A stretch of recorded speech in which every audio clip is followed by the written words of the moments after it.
Vean la cifra del INEGI. Va a salir hoy ya salió. El porcentaje de población en situación de pobreza se redujo a 29.6%. En 2018 era de 41.9%. ¡Que viva la cuarta transformación! Gracias. El día de ayer, el Instituto Nacional de Estadística y Geografía presentó los resultados del estudio sobre pobreza en México en el periodo de 2018 a 2024, es decir, durante la administración del expresidente Andrés Manuel López Obrador. El estudio revela una disminución que rompe los registros recientes de combate a la pobreza. En 6 años, 13,8 millones de mexicanas y mexicanos salieron de la pobreza. La cifra rebasa incluso los números que presentó recientemente el Banco Mundial, institución financiera internacional que le roba suspiros a los neoliberales y que recientemente reconoció a México como el país que más ha avanzado en combate a la pobreza de la organización conformada por la OCDE. La medición contempla los años de la pandemia de COVID-19 que paralizó la economía del mundo. A contracorriente del resto del mundo, México no desaceleró sus políticas de aumento del salario mínimo y programas sociales enfocados a revertir el rezago en los sectores más vulnerables de la sociedad.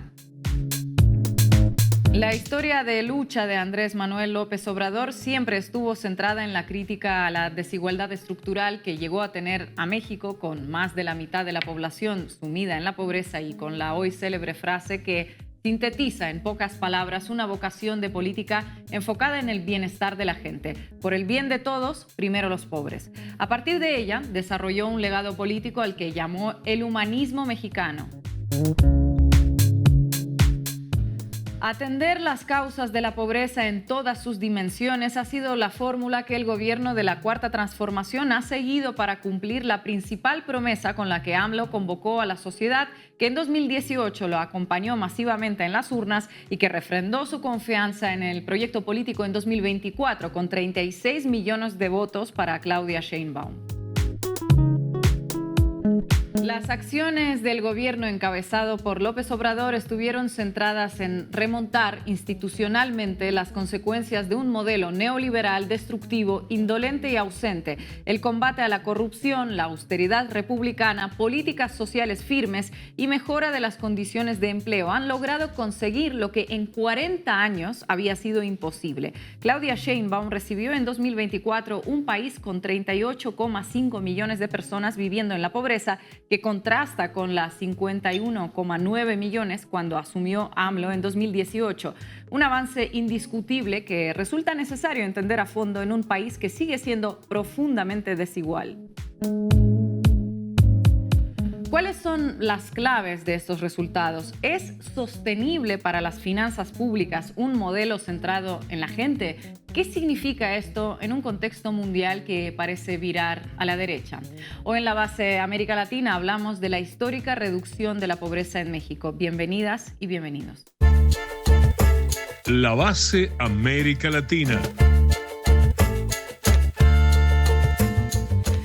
Hoy analizamos este inédito dato, un número impresionante: 13,8 millones de personas en México salieron de la situación de la pobreza. ¿Cómo fue posible? ¿A qué se debe? Marco Teruggi, ¿qué nos cuentas hoy? Bueno, vamos a dar una noticia contracorriente. Casi que uno está desacostumbrado a contar cosas buenas, en este caso el histórico dato de reducción de la pobreza, y explicar por qué pasó, cuáles son las políticas, las voluntades que explican que sí se puede cuando se pone como objetivo bajar la pobreza y no es una condena inevitable ni ninguna maldición la desigualdad en nuestros países.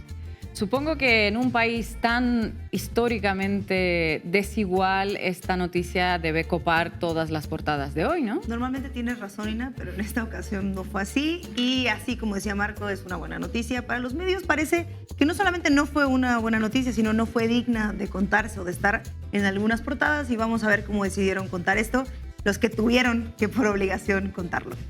Vamos a verlo, y hoy contaremos también con el economista amigo de esta casa, Mario Campa. Vamos a arrancar, Juanma. Debí tirar más datos, con Marco Teruggi. 13.4 millones de mexicanos y mexicanas salieron de la pobreza entre el 2018 y 2024, es decir, el sexenio de Andrés Manuel López Obrador. Lo que se llama una tasa china o el resultado de un gobierno que tuvo un lema icónico: primero los pobres. Y no fue una bandera que se marchitó, como pasa con tantas promesas de campaña, sino que allí está el resultado según los datos que reveló este miércoles el Instituto Nacional de Estadística y Geografía, o INEGI por sus siglas. 13.4 millones de personas, representan más que toda la población de Bolivia o de República Dominicana. Cuando López Obrador asumió en 2018, luego de 5 sexenios neoliberales, o sea, 30 años, el total de personas en la llamada pobreza multidimensional, es decir, la pobreza que incorpora las variables de ingresos y diferentes carencias, era de 51.9 millones. Ahora son 38.5 millones, o sea, el 29.6% contra el 41.9% 6 años atrás. En cuanto a la pobreza extrema, pasó de 7% a 5.3%, y la pobreza medida por ingresos pasó de 49.9% de la población a 35.4%. Quedémonos con estos primeros datos. A Finogenova, ¿qué le parecen? En primer lugar, que estos números representan con claridad cuál fue una de las principales apuestas de la Cuarta Transformación, y se trata de un logro que no fue en años sencillos, precisamente porque no olvidemos que de los 6 años, 2 fueron con pandemia, lo que significó un impacto negativo inevitable. Esa pandemia que de hecho provocó cambios de gobiernos en muchísimos países, salvo en México. ¿Saben por qué? Bueno, en gran parte por estos números que revela el INEGI. Claro, si uno ve el total de quienes aún siguen teniendo pobreza por falta de ingresos suficientes o por carencias como de acceso a la vivienda, pues falta mucho. Pero seamos sinceras, remendar un país que fue puesto como piñata durante décadas para beneficio de las élites cuesta, y cuesta muchísimo. Por eso creo que es importante poner los números en perspectiva, Marco. Efectivamente, miremos en la perspectiva histórica, como pueden ver en la pantalla. En 1996, en el apogeo del neoliberalismo, la pobreza alcanzó, escuchen bien, el 69%. Sí, mientras se privatizaban las empresas del Estado y un puñado de ricos se hacía mucho más rico, el país tocaba su pico de pobreza. De cada 10 mexicanos, 6 eran pobres. No son opiniones, son datos.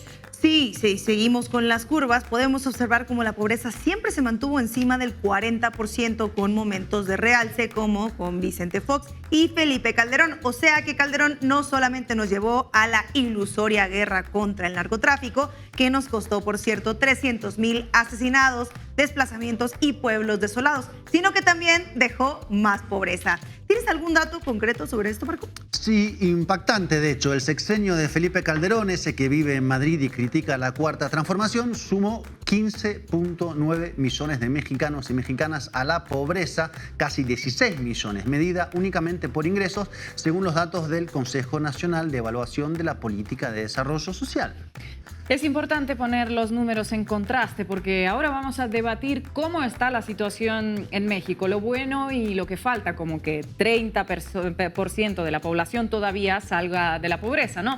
Pero hay que tener memoria de dónde se viene y sobre todo qué habían hecho los anteriores gobiernos. Y algo más central, la pobreza o la desigualdad no es algo inevitable, una suerte de condena histórica mexicana o latinoamericana, sino que su evolución depende de decisiones políticas o de economía política, porque se sabe, o es importante saberlo, la economía es una decisión política. Sigamos, Marco, con los datos. Bien, vayamos a un tema de metodología del INEGI, porque el organismo tomó 2 grandes variables, como decía al inicio, y pueden ver en la pantalla cómo son. Por un lado, los ingresos formales, informales, o sea, el dinero que cada quien tiene en su bolsillo o en su cuenta. Y por otro lado, los derechos sociales. Entonces, la pobreza puede ser o bien porque el ingreso es insuficiente respecto a la canasta alimentaria básica o porque se carece de derechos. Y las carencias pueden ser varias. como el rezago educativo, el acceso a la salud o la seguridad social, vivienda, por ejemplo, de baja calidad y vivienda sin servicios, o también la falta de alimentos. Y no todos los indicadores son positivos en la evolución de las carencias, como por ejemplo el acceso a la salud, donde los indicadores, según como los mide el INEGI, son peores en el 2024 respecto al 2018. En cuanto a las demás carencias, los números mejoraron en el sexenio, aunque resulta interesante lo explicado por el INEGI durante la presentación. Analizaron, una reducción de todas las carencias en 2024, salvo salud, a la vez que, comillas, una permanencia de la estructura de las carencias. La palabra estructura resulta significativa porque indica una situación de orden estructural que cuesta y mucho revertir. Y podríamos apuntar otro tema clave, el hecho de que las carencias sean vistas como derechos de la población por parte del Estado. Significa que ese Estado debe hacerse responsable para que esos derechos sean garantizados. Puesto al revés, cuando no son derechos, como en México, son negocios o mercancías, que es lo que pasa en los modelos neoliberales con la educación y la salud privatizada, como en Chile, por ejemplo, o como en Estados Unidos. De hecho, Marco, en Argentina me parece que tiene una frase famosa para eso de los derechos, ¿no? Sí, eso de donde hay una necesidad nace un derecho, como decía Evita Perón, que es de hecho la frase que más urticaria le provoca al presidente Javier Milei. Entonces el enfoque acá es que los derechos deben ser garantizados y de hecho parte de que los números hayan mejorado sustancialmente en estos 6 años se debe a las políticas activas que tuvo el gobierno para garantizarlos. Demuestra que el modelo funciona.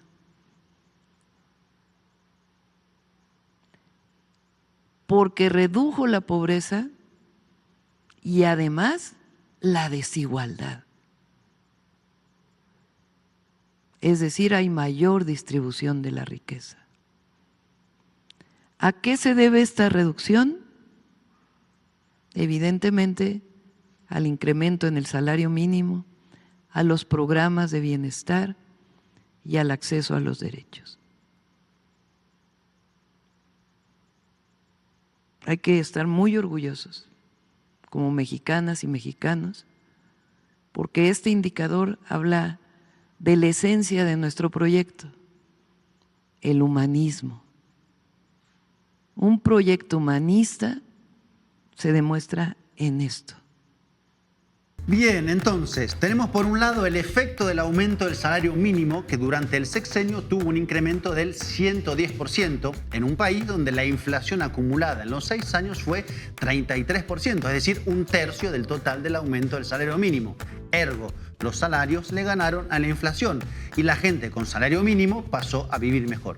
La segunda política que explica el descenso de la pobreza fue las transferencias sociales, sobre lo que el INEGI dio un dato preciso que no sé si lo viste, Estefanía, porque es muy revelador. Sí, lo vi, porque según los datos recogidos, sin las transferencias sociales, la pobreza multidimensional hubiera sido del 32.8% en lugar de 29.6%, y en cuanto a la pobreza extrema, habría alcanzado 6.9% en lugar de 5.3%, lo que ratifica la importancia que tienen las políticas puestas en marcha por el gobierno de López Obrador, como la pensión para el bienestar de las personas adultas mayores de 65 y más, o el programa Jóvenes Construyendo el Futuro. Y las políticas públicas universales son producto de decisiones políticas para redistribuir la riqueza, porque es falso que no haya riqueza, sino que estuvo históricamente mal repartida. Tan mal repartida, de hecho, que en México el 1% más rico llegó a tener el 40.3% de toda la riqueza del país en el 2018. Sí, 1% con casi la mitad de toda la riqueza. Eso explica la pobreza y no la falta de riqueza. Esa curva empezó lentamente a disminuir durante el sexenio de López Obrador, como se observa en el grafismo con datos recopilados por el investigador ecuatoriano René Ramírez. Y si a eso le agregamos que el 1% suele muchas veces hacer todo lo posible para no pagar sus impuestos, como abriendo cuentas offshore en paraísos fiscales o mudando la sede fiscal de sus empresas, tenemos que en Latinoamérica hay una élite que acumula mucha riqueza y contribuye cada vez menos a la sociedad. Y el resultado político bien lo sabemos, ¿no? Sí, claro que lo sabemos. Servicios públicos con cada vez menos presupuestos, educación y salud pública en caída, frustración social y emergencia de las derechas cada vez más radicales y reaccionarias. Y no solo en Latinoamérica, sino también en Europa. Y eso se cambia con decisión política, como la de cobrarle más a los que más tienen o simplemente cobrarles cuando evaden impuestos, como ocurre con un tal millonario Carlos Salinas Pliego. Hola, ¿qué tal? Y antes de abordar la cuestión de los modelos de desarrollo que explican la reducción o aumento de la pobreza, conviene señalar otro elemento más, la disparidad social y geográfica de la pobreza en México. Veamos el cuadro que aparece en pantalla. En cuanto a los más afectados en la pobreza, el grupo que sobresale con mucha distancia es el de quienes hablan una lengua indígena, que están en 66.3% de pobreza contra 26.7% de quienes no la hablan. Y a eso se puede sumar, por ejemplo, que la pobreza en el área rural es del 45.8% contra 25% en términos urbanos. Ese es el tema de las estructuras profundas más difíciles de revertir, que en este caso no provienen del neoliberalismo, sino de la misma formación colonial. Pero agreguemos un elemento más. ¿Qué sucede si cruzamos diferentes variables? Bueno, tenemos que en México existe un fuerte contraste de pobreza entre las mujeres indígenas que viven en el ámbito rural con 37.5% de pobreza en comparación con los hombres no hablantes de lenguas indígenas que viven en áreas urbanas con el 20.9%. Finalmente, a eso pueden agregarse datos de geografía como los estados más afectados por la pobreza, que están situados en su mayoría en el sur de México. Chiapas con 66% de sus habitantes, Guerrero con 58.1% y Oaxaca con 35.3%, puestos en orden descendente. Ahora bien, una pregunta clave es: ¿de qué sirve tener todos estos datos? Bueno, justamente para formular políticas públicas que reviertan las carencias. La recolección de todos estos datos poblacionales es la base sobre la cual se puede luego desde el Estado buscar garantizar derechos allí donde están más afectados. Sin datos precisos no hay políticas precisas. Claro, en un modelo neoliberal esto no sería un problema porque según esa concepción es el mercado el que se encarga de resolver las asimetrías, cosa que nunca pasó fuera de los libros preferidos de Javier Milei, de Eduardo Verástegui, Hola, ¿qué tal? O de Donald Trump, si es que leen, porque ese mercado no resuelve necesidades espontáneamente, sino que generalmente maximiza ganancias de los oligopolios o monopolios. Entonces, el Estado debe intervenir y para eso necesita censos precisos. Claro, eso de que quien controla los datos controla el mundo. Bueno, en este caso no el mundo, sino que permite ejercer control sobre las variables del desarrollo económico, poblacional, social de México. Y vayamos ahora sí al último elemento para explicar por qué bajó la pobreza. Existen en términos generales dos grandes modelos de acumulación en nuestro continente. Uno, que está exclusivamente como modelo de exportación y acumulación financiera. En ese modelo el consumo interno es secundario porque la riqueza se produce en la venta al exterior y en el sistema financiero. Ergo, que la gente tenga o no para comer es secundario. Por eso crece la pobreza. Ese es el modelo neoliberal. Y hay otro modelo de acumulación también, el de la industrialización, el consumo interno, donde uno de los motores de crecimiento está dado por la población dentro del país. Entonces, que la gente coma o no coma, compre ropa, calzado, electrodomésticos o carros, tiene un peso central. Si a ese modelo le sumamos la ética o el humanismo, entonces llegamos a lo que pasa en México y lo que explicamos con eso, bueno, pues explicamos la baja de la pobreza.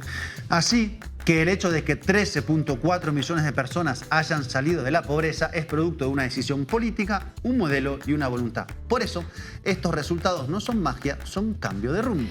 No son magia. Gracias, Marco. Presidente, si tuviese que escoger una medida, una decisión política, un momento del que está especialmente orgulloso, más orgulloso de esos 6 años, ¿cuál sería? El haber reducido la pobreza, a pesar de la pandemia. Amiga, compañera, ¿quién es esa diva que vimos con el presidente? No lo sabemos, no lo sabemos. Bueno, vamos. Vamos arriba. Cuéntamelo todo y exagera, con Estefanía Veloz.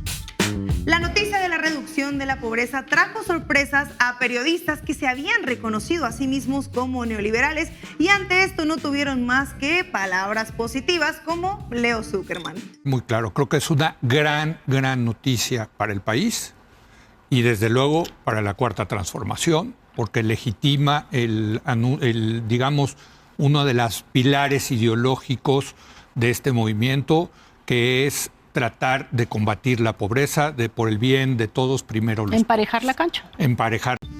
Un aplauso para Leo Zuckerman. Claro que sí. Como dije, escuchamos a Leo Zuckerman en la Mesa de Tercer Grado, que es un programa de análisis político donde se debaten los temas más importantes del país. Imagino que le dedicaron gran parte del programa a este tema tan importante, ¿no? Pues no, y en realidad no. Ese bloque del programa arrancó con una sección muy buena de Viri Ríos y terminó con Leo Zuckerman, lo que escuchamos. Después de ahí rápidamente se pasaron a debatir la reforma electoral, así que el bloque de este programa duró 5 minutos, nada más 5 minutos para hablar de esta cosa tan importante. Y esta falta de relevancia también la compartieron periódicos como El Reforma. Pasquín inmundo, sin ética, sin profesionalismo. Esta es la portada de hoy del periódico El Reforma. Che, así como mirándola, estoy buscando como que está faltando algo, ¿no? ¿Puede ser? No sé a qué te refieres, Marco, ¿cómo qué falta? No sé, creo que se refiere a que no está en ningún lado la noticia de la reducción de la pobreza. Hay algo de un avión, retienen tren con gasolina, o sea, mucho más importante para colocar en portada. Ah, claro, luego, ¿eh? Sí, tienes razón. Eso no está, pero yo creo que es porque no es una nota tan importante como para una portada. No creo, che, aunque bueno, de periodismo mucho no sabemos, pero lo que vi en la portada de La Jornada sí está. Bueno, Marc, pero es la jornada, ya sabes, nada, la 4T. Pero en la portada del Excelsior también está. Y de hecho, es verdad, también está en la de Milenio y ahí mismo dice hasta la cifra completa de la reducción. Quizá no son temas que le interese al periódico Reforma. Bueno, podría ser, pero me parecería muy raro porque en el 2021 publicaron esta portada referente a la pandemia que dice: ¿crece la desigualdad? ¿Primero los pobres? Esta disparidad nos invita a plantearnos una pregunta pues incómoda para el periódico. ¿Les vale una buena noticia si no se ajusta a su narrativa editorial? La evidencia sugiere pues que no. El mismo periódico que cuestionaba retóricamente primero los pobres parece poco interesado en reconocer cuando efectivamente se logra este objetivo. ¿Habrían publicado algo así si fuera una cifra perjudicial? Jamás lo sabremos, pero tengo mis sospechas.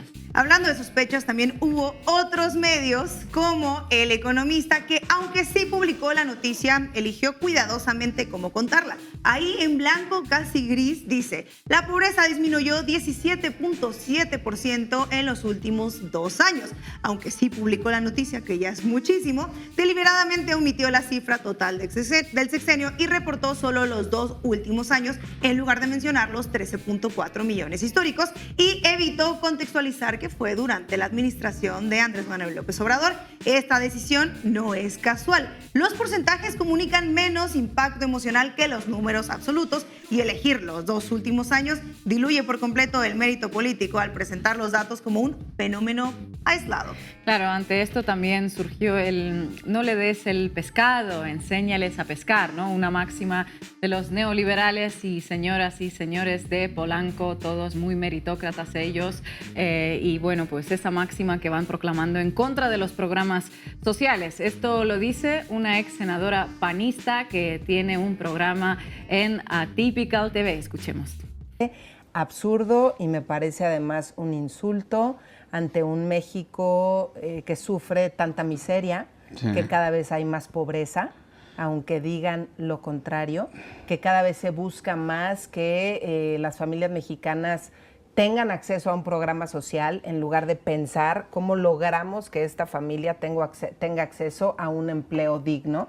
Perdón, Mariana Gómez del Campo, esta miseria de la que hablas está con nosotros en esta habitación. Es la misma gente que piensa en México como un país de pobres y que piensa que solo en la Ciudad de México hay luz. esa miseria de la que habla, valdría la pena que nos dijera cuándo aumentó exactamente, ¿verdad? Ah, sí, la gestión panista, o sea, de su partido, elevó la cifra de personas en esta condición a más de 50 millones. Aumentó el número de pobres en el país durante el gobierno de Fox, señora. Pero lo más interesante, además de esto, es que fue muy rápida para querer desprestigiar al INEGI, pero muy lenta para leer los datos, porque la pobreza no disminuyó por los programas sociales en su totalidad, sino que también disminuyó por el salario mínimo. Bueno, de hecho, la misma Mariana escribió una columna donde dice que para aumentar el salario mínimo tendría que hacerse con base en un estudio técnico serio que muestre los pros y los contras de un aumento al salario mínimo y que no se debe hacer por cálculos políticos, no como tú decías, Marco. Quizá es hora, Mariana, de escribir otra columna de opinión donde se hable de los pros del salario mínimo, que son 13.4 millones menos de pobres. Y también, además de Mariana, no faltaron los opinadores que, con tal de no aceptar un triunfo, el triunfo más importante de hecho, sacaron a relucir sus sospechas o su sospechosismo. Es más, ¿qué digo sospecha? Su desconfianza en las instituciones. No diría críticas, sino mentiras. A ver, déjame adivinar. Las cifras no cuadran. El INEGI miente. Es mentira que hay menos pobres. Está todo manipulado, ¿verdad? Ay, Ina, yo creo que ya entendiste y conoces muy bien a la opinocracia mexicana. Cada vez le atinas más. Y sí, Mario Di Constanzo, periodista, nos advierte que el INEGI nos está mintiendo. Y dice, el INEGI miente. Según ellos hay 38.5 millones de pobres y dice que la pobreza se redujo, pero el mismo INEGI reporta que hay 46 millones de personas que tienen un ingreso bajo o menor a la línea de pobreza. Ojalá que lo explique @INEGI informa, @Claudia Sheinbaum. Hay que explicarle a Mario que la pobreza multidimensional no se defiende únicamente por el ingreso, pero para que lo entienda mejor le recomiendo a @Mario_Dico50 que vea este programa. Por lo tanto, no todas las personas con ingreso inferior a la línea de pobreza por ingresos, 46 millones en el 24, están en pobreza multidimensional, 38.5 millones en 2024. Algunas personas con ingresos bajos pueden no tener carencias sociales significativas, lo que los excluye de la categoría pobreza multidimensional. Buena explicación, Marco. Y hay una constante en la opinión de algunos personajes en la sección de hoy. Y es que parecería que no pueden aceptar este logro del sexenio de Andrés Manuel López Obrador. Pero más allá de eso, representa un fracaso para quienes estuvieron en contra del aumento al salario mínimo o que planteaban una fórmula para reducir la pobreza que no era la de López Obrador y que resultó fallida como sus proyecciones, ¿no? Hablando de eso, permíteme una más. De verdad, una nota más de un personaje que es un héroe de la democracia y sus instituciones. Vaya, un académico reconocido, Ciro Murayama. En su columna titulada Mejoría en el ingreso, evidencia y mitos, dice textual: el incremento en el ingreso de las familias y la reducción en la desigualdad son una buena noticia para la sociedad mexicana, más allá de que lo sean para el gobierno. Pero lejos estamos de resolver los graves problemas de pobreza y distribución de la riqueza, y las propias cifras oficiales permiten advertir retrocesos y riesgos. Ciro, lejos estábamos antes, cuando la pobreza no disminuía. Si estamos tan lejos ahora, dime, ¿dónde estábamos antes? ¿Y dónde estará Ciro? Y además, ¿cuáles son esos riesgos? ¿Las cifras de reducción histórica son las mismas que nos advierten de los riesgos? Ok, bueno, supongo. Y Ciro plantea, porque sigue planteando en esta columna, en cambio, el 10% más rico de la población vio caer su ingreso ligeramente en 7.6%. Si en el 2016 un hogar de 10% más rico de la población tenía un ingreso 21 veces más grande que un hogar situado en el 10% más pobre, para el 2024 esa diferencia fue de solo 14 veces. Y dice, pues no está mal esa reducción, ¿no? Y si no está mal, pues sobraría decir, en cambio, como contraste, o simplemente no lo pongas. Buenísimo, Ciro, muchas gracias por preocuparte por el 10% más rico de la población. Hashtag, por el bien de Ciro, primero los ricos. No era así la cocina. Más o menos era así. Al final, el tratamiento mediático de esta cifra histórica expone una realidad incómoda. Para ciertos medios, reconocer los logros de un gobierno que han criticado sistemáticamente resulta más difícil que admitir sus propios sesgos. Durante años vaticinaron que las políticas económicas de un gobierno que no se movía en la lógica neoliberal no funcionaban y que lo único que funcionaba era el otro modelo. Y ahora que los datos históricos demuestran lo contrario, prefieren el silencio antes de reconocer que se equivocaron. En una democracia madura, los medios deberían informar con la misma rigurosidad tanto los fracasos como los éxitos, pero claro, cuando eligen el silencio selectivo ante datos históricos, bueno, revelan más sobre su propia línea editorial con lo que prefieren no decir que con lo que efectivamente publican. Gracias, Estefanía. Me siento mal, me sacaron a mi señora, yo tengo a mi señora que hace 30 años que toma remedios, casi no camina. Me sacaron los remedios, los tengo que pagar ahora. Yo gano un poquito más de la mínima y de remedio tengo que pagar 500, 30.000, 40.000 pesos de remedio. Tengo que remedios que los tengo que dejar. No se puede vivir así. A buena entendedora, con Ina Afinogénova. Vamos ahora con el modelo que funciona. La contracara del ciclo virtuoso que vive México gracias a un Estado que planifica es la Argentina de Javier Milei, un Estado que abandona sus funciones y entrega el país a la fuerza destructiva de los monopolios, envuelto en papel para regalito y con un moño que grita libertad de mercado. Me siento mal, me sacaron los remedios, no se puede vivir así, decía el señor jubilado, que cobra un poquito más que la mínima. El momento y el lugar equivocado para ser jubilado o trabajador es esta Argentina donde reina la motosierra para todos y llueven pesos para un puñadito. Nuestros compañeros de la CELAC plasmaron en esta infografía el diluvio de pesos para algunos y la sequía para todos los demás. En los primeros 6 meses del año, el Estado argentino destinó 9 billones de pesos más al pago de intereses de deuda que al pago de jubilaciones. O sea, se llevaron más plata un puñadito de bancos y fondos de inversión que 6 millones de jubilados. No se puede vivir así, decía el señor, y vaya que no se puede. El plan económico de Javier Milei y de su ministro de Economía, Luis Caputo, ya lleva 20 meses en curso. Por sus frutos se conoce al árbol, dice la Biblia. Veamos entonces cuáles son sus frutos. Los frutos son amargos, como dice el tango. En aquella noche larga maduró la fruta amarga. Como la noche es bien oscura, vamos a mirar de cerca para ver de qué fruta se trata. Vamos a, por ejemplo, a la ciudad de Zárate, en el norte de la provincia de Buenos Aires. Clariant es una empresa dedicada a la producción de químicos para la industria. Cerró su planta, despidió a sus trabajadores y desde ahora importará los productos desde su filial en Brasil. Clariant afuera, como diría Milei. Vamos a la provincia de Córdoba, epicentro de la industria automotriz en Argentina. La japonesa Nissan anunció que a fin de año dejará de fabricar su camioneta Frontier. Esto tiene un doble impacto. Por un lado, la camioneta será importada desde otros países. Por el otro, Argentina perderá exportaciones, ya que desde Córdoba pues, se enviaban camionetas para abastecer los mercados de Brasil, Colombia y Chile. Nissan afuera. La cadena de supermercados Carrefour lleva 40 años presente en Argentina. En la actualidad cuenta con 600 locales y más de 17.000 empleados. Hace unas semanas anunció que se retira del país y planea vender su negocio. ¿A qué se debe? Desde la asunción de Milei, las ventas no paran de caer.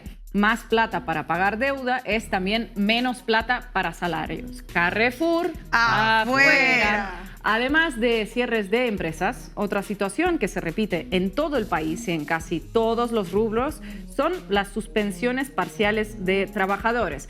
Si vamos bien al norte, en la provincia de Tucumán se encuentra una planta donde se fabrican cajas de cambio y transmisiones para los camiones Scania. Los componentes se exportan a Brasil, donde se terminan de ensamblar. ¿Qué hizo la empresa? Implementó un esquema de suspensiones intermitentes. Hasta ahora hablamos de grandes empresas transnacionales. ¿Con qué nos encontramos si ponemos la mirada en los emprendimientos más pequeños, Ina? Vamos con negocios de cercanía, los kioscos, ¿no? La organización que los agrupa, la UCRA, Unión de Kiosqueros de la República Argentina, nos cuenta que en el último año cerraron 16.000 kioscos. Además de las caídas de las ventas, se da otro fenómeno, que es la concentración. Porque las crisis no las sufren de la misma manera los peces grandes y los peces pequeños. Las crisis sirven para concentrar los negocios, para que los peces gordos que tienen espalda financiera se coman a los peces pequeños. Grandes cadenas de kioscos se van quedando con el negocio y dejan sin sustento a miles y miles de pequeños comerciantes. Vamos a poner la mirada en otra área, la gastronómica. En la ciudad de Buenos Aires existen 12.000 locales que se dedican a la venta de comida. Y vamos a lo más selecto, restaurantes prestigiosos que figuran en la guía Michelin. ¿Y qué ocurre ahí, Ina? De los 12.000 locales, solo 56 figuran en la guía Michelin. De los 56 debieron cerrar 2. En una entrevista con La Política Online, el propietario de un restaurante graficó la realidad del sector. Dijo, es una ecuación que no le cierra a nadie, al cliente porque le resulta caro, al personal porque no le alcanza el sueldo y a los dueños porque no nos cierran los costos. Más claro, échale agua, como se diría en España. Se van las transnacionales, se funden los pequeños negocios de cercanía, cierran los restaurantes dirigidos a un público de alto poder adquisitivo, un verdadero industricidio. Eso sí, la producción de petróleo en el yacimiento de Vacas Muertas seguro que está volando. Bueno, Marco, tampoco va a viento en popa. NRG es el nombre de la empresa que se dedica a vender arena. La arena se utiliza para el fracking, la fractura hidráulica que se realiza para la producción de gas y petróleo no convencional. Y adivinen qué, después de acumular una larga lista de cheques rechazados, se presentó un concurso de acreedores. El año pasado despidió esa empresa a 180 trabajadores y este año a 164 más. Les doy un dato de color. La directora de la empresa, es decir, quien condujo la empresa hacia la quiebra, fue premiada. Quebró la empresa y fue premiada. Hoy es, de hecho, la secretaria de Energía de Javier Milei. Así es como funciona la meritocracia, exactamente así. Claro, sí, tengo unas cuantas lecciones. Me equivoqué con el petróleo, pero me queda una bala. Al campo seguro que le va bárbaro con el gobierno de Milei, bárbaro. Por eso, de hecho, lo apoyan incondicionalmente, ¿no es así? Bárbaro. Uno de los grupos más importantes dedicados al agro es el conjunto de empresas ligadas a la familia Grobokopatel. En ruso significa cavador de tumbas. Ojo a eso. Una de sus empresas es Los Grobo, dedicada a la producción y exportación de cereales. La empresa se encuentra en convocatoria preventiva de acreedores, ya que no puede afrontar los pagos que debe hacer, que es insolvente. Agrofina es otra empresa que pertenece al grupo Los Grobo. ¿Cómo se encuentra? En convocatoria preventiva de acreedores. Surcos, otra empresa más de Los Grobo, y se encuentra en convocatoria preventiva de acreedores. Cooperativa Láctea Sancor, convocatoria preventiva de acreedores. Y podríamos continuar así hasta la medianoche y más allá también, porque lo que no funciona no es esta o aquella empresa de los cavadores de tumbas, ¿no? Sino el conjunto de la economía argentina. El plan económico implementado por Javier Milei favorece al sector financiero en detrimento de la producción. Favorece también a una estrecha franja del capital concentrado en detrimento de los trabajadores o laburantes. Y por debajo de estas grandes empresas son los trabajadores y los desempleados los que padecen las peores consecuencias de este modelo. Además de la pérdida de poder adquisitivo, se está acelerando la pérdida del trabajo y el aumento del desempleo. Otra realidad que crece en paralelo para miles y miles de argentinos es el pluriempleo en condiciones precarias. Es cada vez más común que las personas que tienen un trabajo formal complementen su ingreso trabajando, por ejemplo, como repartidores a través de las conocidas plataformas. Y la proliferación de repartidores provoca, pues, una caída de ingreso de las personas que sustentaban, pues, esta actividad. La contracara de los muchos, de aquellos a los que no les alcanza para un platito de arroz, son los pocos, ese puñadito de ganadores de este modelo. Manuel Terrones Godoy es un criptoestafador, amigo de Javier Milei, involucrado en la estafa Libra. La imagen que ven en pantalla es la foto que publicó en sus redes sociales con su cenita, carne envuelta en oro comestible. Carne envuelta en oro comestible. Listo, cerremos todo. Decíamos al principio que al árbol se lo conoce por sus frutos y que estábamos ante una fruta amarga. Tal vez nos quedamos cortos, ¿no? Más que fruta amarga, el modelo económico de Javier Milei parece un árbol seco. Y es importante tenerlo como ejemplo de lo que puede suceder, porque sucede en este mismo momento, en esta misma región que es América Latina. Gracias, compañeros. Y entonces ahora viene a decir, no se llega a fin de mes. Bueno, digo, que además convengamos que está claro que la frase, digamos, suena muy interesante, digamos, para ponerse sensiblero. Si fuera cierta, ustedes tendrían que caminar por la calle y tendría que estar llena de cadáveres.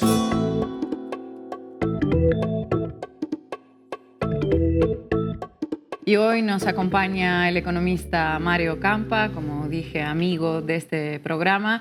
Mario, muchísimas gracias por estar en La Base. Una cifra impresionante, 13,4 millones salieron de las condiciones de pobreza. Quedan aún unos cuantos en esa situación. ¿A qué se debió principalmente y qué es lo que hay que hacer para que todavía más personas salgan de esta situación? Hola, ¿qué tal? Ina, compañeros, los saludo con mucho gusto. Bueno, la principal causa tiene que ver con un mercado laboral fuerte y con la política salarial laboral, ¿no? Además del aumento del salario mínimo, tenemos, por ejemplo, la reforma en materia de subcontratación, outsourcing, que implicó mayor reparto de utilidades para los trabajadores. Si tomamos eso en conjunción con los programas sociales, que es ingreso por transferencias, pues entonces estamos hablando de que los ingresos de las familias, de los hogares, aumentaron muy por encima de la inflación. En México tenemos una forma de calcular la pobreza multidimensional que implica no solamente estar por encima o por debajo de una línea de pobreza, ya sea moderada o extrema, a partir de los ingresos que se va ajustando por inflación. También toma en consideración 6 carencias de las que seguramente ya han hablado: vivienda, salud, educación, servicios de vivienda, seguridad social. Entonces, en conjunción se permite calcular la pobreza multidimensional. Y en ese sentido, el hecho de que esté bajando en tantos millones, en un porcentaje relativo a la población tan importante, pues sugiere que además del ingreso, pues también se están abatiendo ciertas de estas carencias. La población está cada vez adquiriendo más de estos servicios, ¿no? Esa es la manera más simple de analizar esto. La población gana más dinero, muy por encima de y lo utiliza para adquirir cada vez más servicios privados y por supuesto públicos, ¿no? Mario, un gusto saludarte. Yo te preguntaría sobre algo que escribiste en X, que fue Brasil de advertencia: reducir la pobreza vía bolsa familiar y la política laboral del PT abrió nuevas demandas sociales cuando la gente saltó a la clase media y cubrió sus necesidades básicas. Lo bueno está por venir. ¿A qué te refieres con eso? ¿Puedes desarrollar un poco este presagio que publicaste? Sí, claro, Estefanía. Bueno, es que lo que pasa es que en Brasil también el PT, obviamente con Lula, luego con Dilma, redujo mucho la pobreza, tanto la moderada como la extrema. Y eso, lo que yo quiero decir es que pues eso no es motivo simplemente para después tirarse a una hamaca, porque después las clases, digamos, bajas van saltando a la clase media y entonces tienen otro tipo de necesidades, ¿no? Ya no solamente cubren lo básico, que generalmente está ligado o vinculado a la alimentación, a la vivienda, al transporte público, sino que probablemente ya vayan a adquirir otro tipo de servicios, de bienes, que ya no son estrictamente básicos necesarios, sino que podemos, por ejemplo, ubicarlos más próximos al lujo. Entonces, en ese sentido, pues por supuesto que estas poblaciones cada vez, no nomás porque ya hayan abandonado la pobreza, van a decir, bueno, pues gracias Morena y tienes todo mi respaldo. También obviamente lo estoy ligando a un punto de vista político, electoral, sino que a partir de que empiezan a subir a la clase media, pues entonces también van a pedir políticas todavía más robustas, por ejemplo, de un mejor transporte público, de una atención en el sistema de salud más expedita. Todo ese tipo de consideraciones hacen que, bueno, pues es una invitación a que Morena no se relaje en esto de cada vez proveer más servicios y seguir aumentando los salarios, etcétera, etcétera, ¿no? Mario, por último, la derecha dice que esto es insostenible financieramente, este tipo de modelo. La pregunta es, ¿se puede sostener, se puede mantener un sexenio más con este ritmo para que vaya disminuyendo la pobreza, que aún queda mucha gente? Hola, ¿qué tal, Marco? Sí, por supuesto que se puede sostener. Como hemos platicado, básicamente tiene 2 motores, uno el del ingreso laboral y otro el de las transferencias.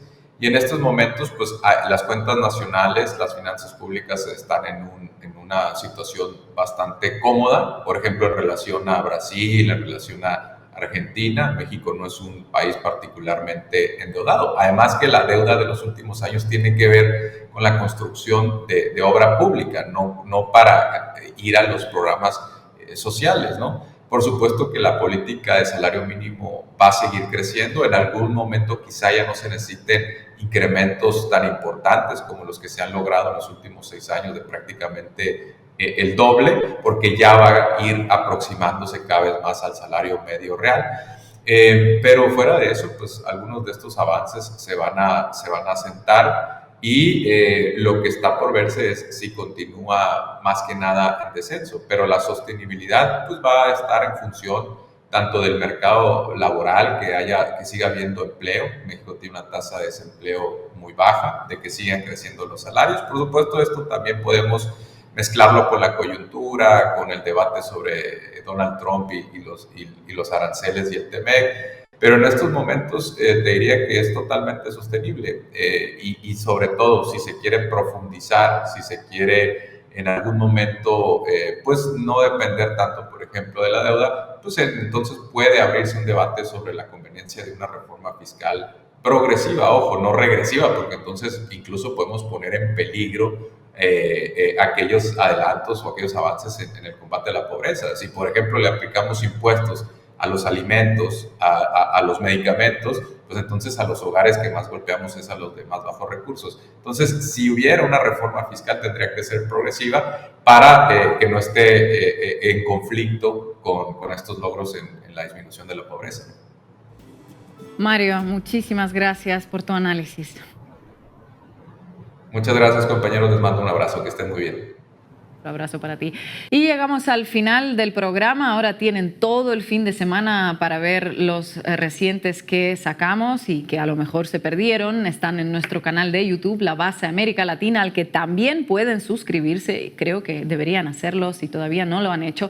También estamos en Spotify, en esta playlist que encuentran escaneando el QR que tienen en pantalla. Y bueno, por último, si les parece adecuado, pueden apoyar nuestro periodismo escaneando este otro QR y haciéndose socios de Canal Red. Nos vemos el lunes en este lugar a las 6 de Ciudad de México.